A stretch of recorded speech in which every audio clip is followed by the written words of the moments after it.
Hi, I'm Chris James, and you're watching A Healthy Alternative. Today, we're going to be talking about diabetes.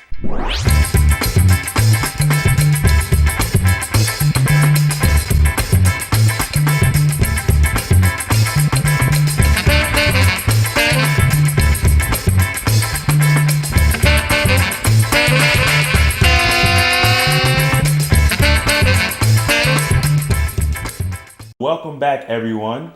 So I have a special guest with me today, and I've been telling you guys about him. I've mentioned him several times. You've seen some of his pictures. He's a real person. This is my brother, Jonathan, and we're going to be talking about his journey as he, went through the process of being diagnosed with diabetes and obviously transitioning into non-diabetes. Health. What do you call it? Health? Health, as he transitioned into health. So I guess the first question is, when did this happen? What were some of the things you noticed? And why'd you go to the doctor in the first place? Well, it kind of started off, I want to say late December in 2015. It was, the year was just coming to a close. I noticed that I was having just strange things in my body. My sleep was getting more off. I was going to the restroom frequently in the night. 5-6 times a night, which is terrible for your sleep. A lot of other little things were happening, and I wasn't feeling well. Generally I was okay, but I knew that something was off. Something changed. There's something that was different. Mm-hmm. My girlfriend suggested that I go to the doctor. Guys never want to go to the doctor. And God for girlfriends, huh? So I finally acquiesced because she did all the work for me, and I went. And upon my visit, I learned, after I got my blood work and urinalysis and everything, I learned that I was a pre-diabetic. I was in that range. I was massively overweight, obese, technically, and how much did you weigh when you actually went to the doctor? When I went to the doctor, I was 271 pounds, which at my height of 6'1" is still pretty big. And that's kind of how it started. I didn't want to go to the doctor at first, but had I not gone, I would have never found out that I was in this diabetic range. I was on this path, and had I not done that, I couldn't have got on the journey to circumvent that. Okay. So your girlfriend got you to go. You finally went. The doctor told you, yeah, you're well on your way to diabetes. And what was her, as far as the doctor, what was her plan? What did she want to do for you? She really didn't seem to have a plan. It was more of you're going to move into diabetes and we can kind of help the process along a little bit, maybe slow it down, but this is what's going to happen as you transition. There wasn't really we can definitely turn this around kind of thing. There wasn't, it was this is how it's going to happen, and but hopefully we can slow it down a little bit. There wasn't a fix. Right. So she wasn't talking, she did not talk about specifics, how we can stop this from happening. We are accepting that this is happening, and this is our plan to transition into, full-blown diabetes and the treatment plans and whatever. So that's pretty significant because, a lot of times we feel like, oh, doctors know it all. They know it all. They've been formally educated. If there's a way to treat diabetes, if there's a way to cure diabetes, they know.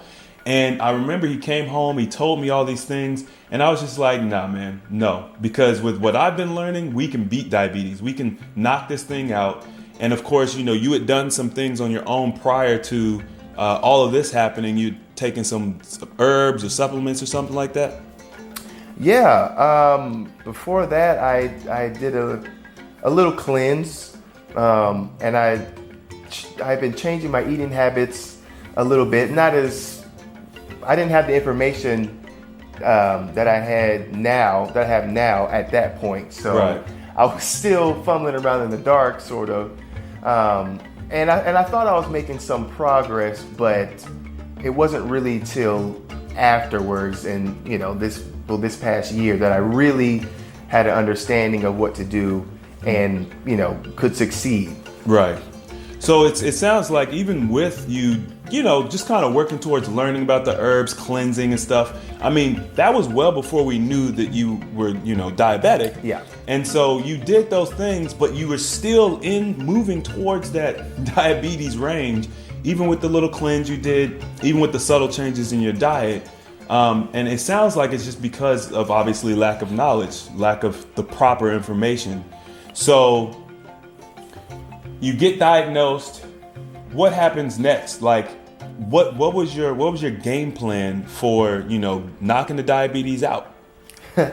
Well, the way I got started was I had this chance encounter with this woman.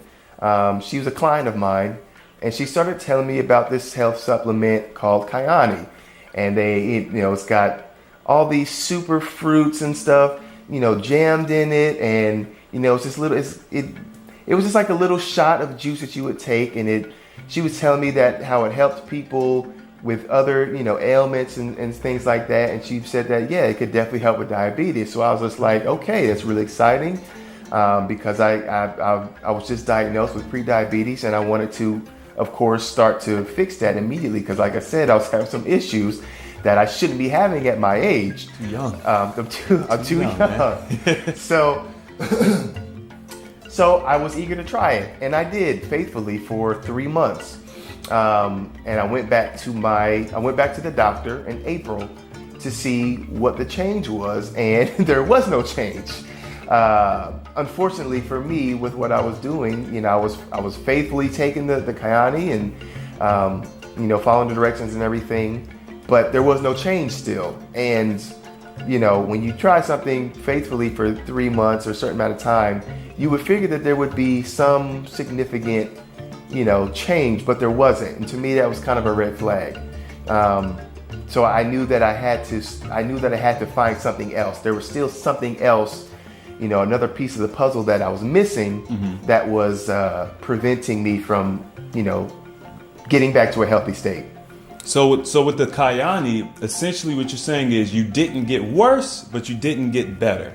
Correct. Right. Yeah. And of course, I actually did do Kyani as well, and I researched Kyani quite a bit, and we distributed Kyani for a while. And, Kyani did have some positive effects in my life as well. But this kind of goes back to the reality that you can't actually get your healing from an outside substance. Your body is what does the healing. So our goal is to give our body all the tools and whatever it needs so that it can heal itself. And essentially, you got to look within in order to get the healing. And so what was the next step? So Kyani didn't work. And where did you go from there? What was your thought process? Well, from there, I was I didn't know. It was, I didn't know what I wanted to do or what I should do. But until I started to stumble upon Dr. Sebi's videos again. Dr. Sebi talked about healing people with things much worse than diabetes. And I'm just like, okay, there's something to this. Right. And that's when you and I started to research more about fasting. Mm-hmm. And fasting is the thing that's really the miracle cure. We're not allowed to say cure. Oh. Apparently, I think we're allowed to say treatment or help. Fasting helped his diabetes, but he doesn't have it anymore. So fasting is not a cure. I'm not promoting fasting as a cure, but let's just say he had diabetes, he fasted, and now he doesn't.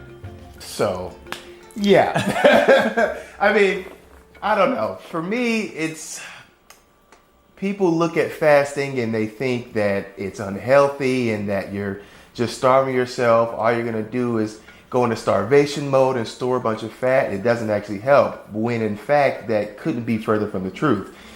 Not only did I cure my diabetes, which is, I didn't even realize that there was such a thing as diabetic kidney failure. When you really start to progress and as it gets worse and worse, I didn't even know that. So I didn't even realize how serious it was. Right. But not only did it help me get rid of diabetes, but also, my obesity. I was 271 pounds.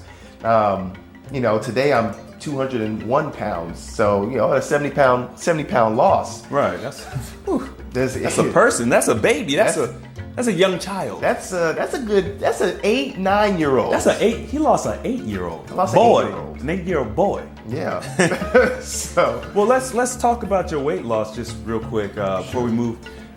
So you started off at 272, was it? 271. 271. And okay, so how long did it take you before you started noticing, weight loss? Was it a daily thing? Was it a weekly thing? And how long did it take you to get down to this point? Like what are you doing? Well, so it only took me to visually see results. I mean, a couple of days. Wow. I noticed change pretty much instantaneously as far, talking days now. Right, I mean, okay. It didn't take long at all. Within the first week, I think in the first week I dropped, I want to say 15 pounds if I'm remembering correctly. 15 or 20 pounds. 15 pounds in 1 week. 1 week, yeah. First of all, isn't that dangerous? What's that term? Excessive weight loss or something like that? Like extreme weight loss? Oh, whatever made up name they gave it. You can call it extreme weight loss, rapid weight loss. It's unhealthy for you. It's all rubbish. Because I did it, and not only was I feeling better, but I was feeling more confident because I couldn't believe how quickly I dropped 15 pounds. And I remember putting in hours and hours at the gym and I didn't even get a fraction of the benefit. Wow. So yeah, it only in the first week I noticed, because I did 6 days the first time. Okay. I decided to fast for 6 days, and that's why I lost that 15 or 20 pounds that first time.